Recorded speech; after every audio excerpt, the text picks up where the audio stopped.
안녕하세요. 상속마스터 정비원입니다. 오늘은 상속세 절세 전략이란 제목으로 배우자 상속공제에 대해서 알아보는 시간을 갖도록 하겠습니다.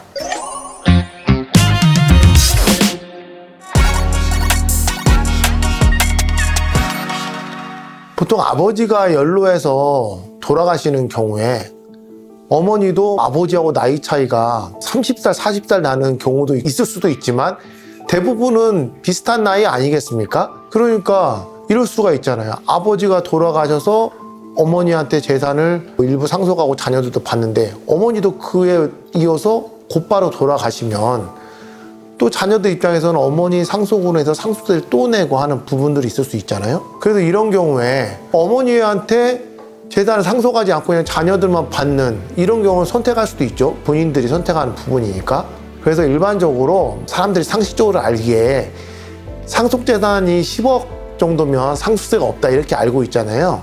그게 왜 그런지 아세요? 잘 모르겠습니다. 그게 이 배우자 상속공제하고 일괄공제가 중복해서 적용이 될 수가 있거든요. 상속인으로 배우자뿐만 아니라 자녀들이 있으면 그러면은 배우자 공제가 5억 적용이 되고 그 다음에 일괄공제라고 5억이 적용되니까 두 개를 합하면 10억이잖아요.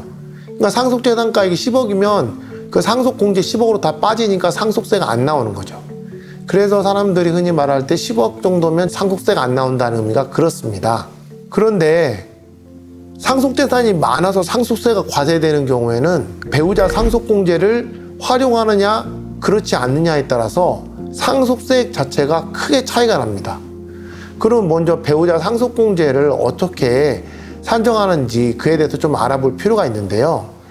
배우자 상속공제는요, 이 산식에 의한 금액 또는 30억 중 적은 금액으로 배우자 상속공제를 인정해 줍니다. 근데 이 산식을 자세히 보시면 상속재산 가액에다가 그리고 10년 이전에 증여한 재산가액 그리고 제3자에게 뭐 유증하거나 이런 금액은 빼고 여기에 배우자의 상속 지분을 곱한 금액에서 만약에 배우자가 사전 증여 받은 부분이 있으면 이걸 뺀 금액이거든요.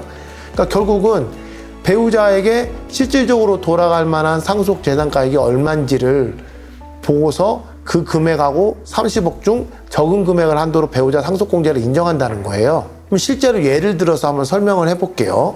아버지의 상속재산이 35억이고 그리고 상속인으로 어머니와 자녀들 2명이 있다고 가정을 하면 이 경우에 어머니한테는 재산을 한 푼도 상속하지 않게 되면 상속세액이 얼마 나올지 계산을 해보겠습니다.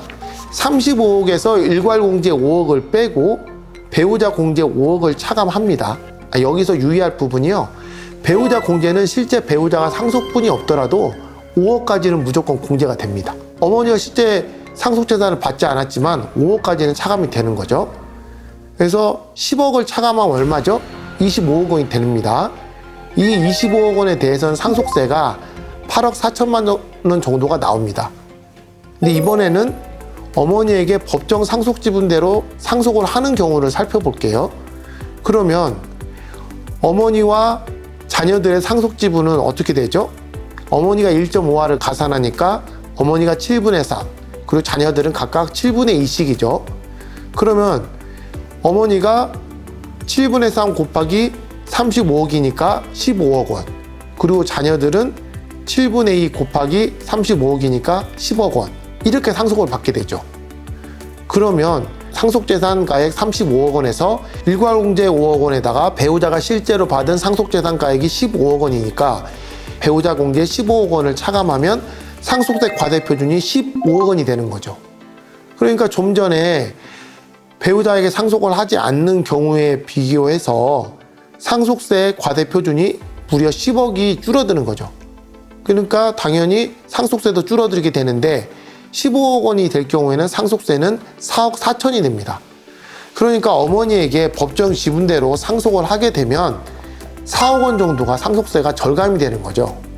그리고 여기에다가 이 어머니에게 현금으로 상속재산을 분할을 했을 경우에는 어머니가 그 현금으로 상속세를 다 대납을 할 수가 있거든요.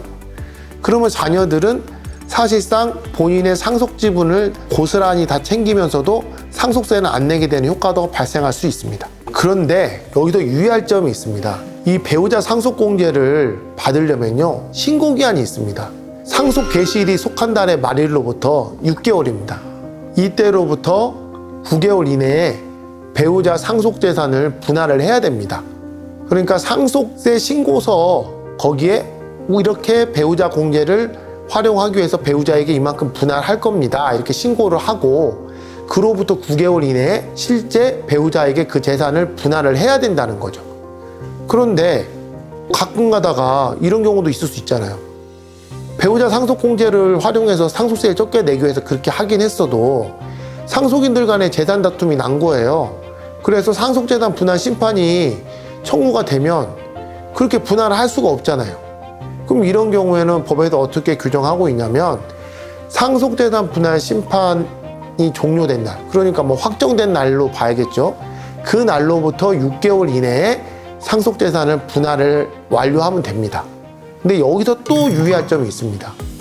상속재산 분할 심판이 제기된 사실을 배우자 상속재산 미분할 신고서라는 서류를 아까 말씀드린 배우자 상속재산 분할 기한, 그러니까 상속세 신고 기한으로부터 9개월, 이 기간 내에 일단 신고를 해야 되는 거예요. 그러니까 만약에 상속재산 분할 심판이 제기돼가지고 확정이 됐는데 6개월 이내에 이제 분할해갖고 등록 다 해서 배우자 상속공제 이렇게 했습니다 하면은 세무서에서는 너 그거 상속세 신고기한으로부터 9개월 이내에 상속재산 분할 심판 때문에 상속재산 미분할 됐다는 신고서 제출했니? 제출 안 했으면 배우자 상속공제가 적용이 안 되는 거죠. 그래서 이런 기한을 놓치지 않고 잘 체크를 하셔야 됩니다. 이게 간혹 가다가 이런 기한 놓치셔가지고 배우자 상속공제를 적용 못 받는 사례가 왕왕 있거든요. 오늘은 상속세 절세 전략으로 배우자 상속공제에 대해서 알아봤는데요. 상속공제로 세법에서 규정하고 있는 것 중에서 가장 공제액이 큰 것이 배우자 상속공제입니다. 그래서 상속세를 신고하실 때 이 배우자 상속공제를 잘 활용하시기를 바랍니다. 상속마스터 정변이었습니다. 여러분들의 구독과 좋아요 부탁드립니다. 감사합니다.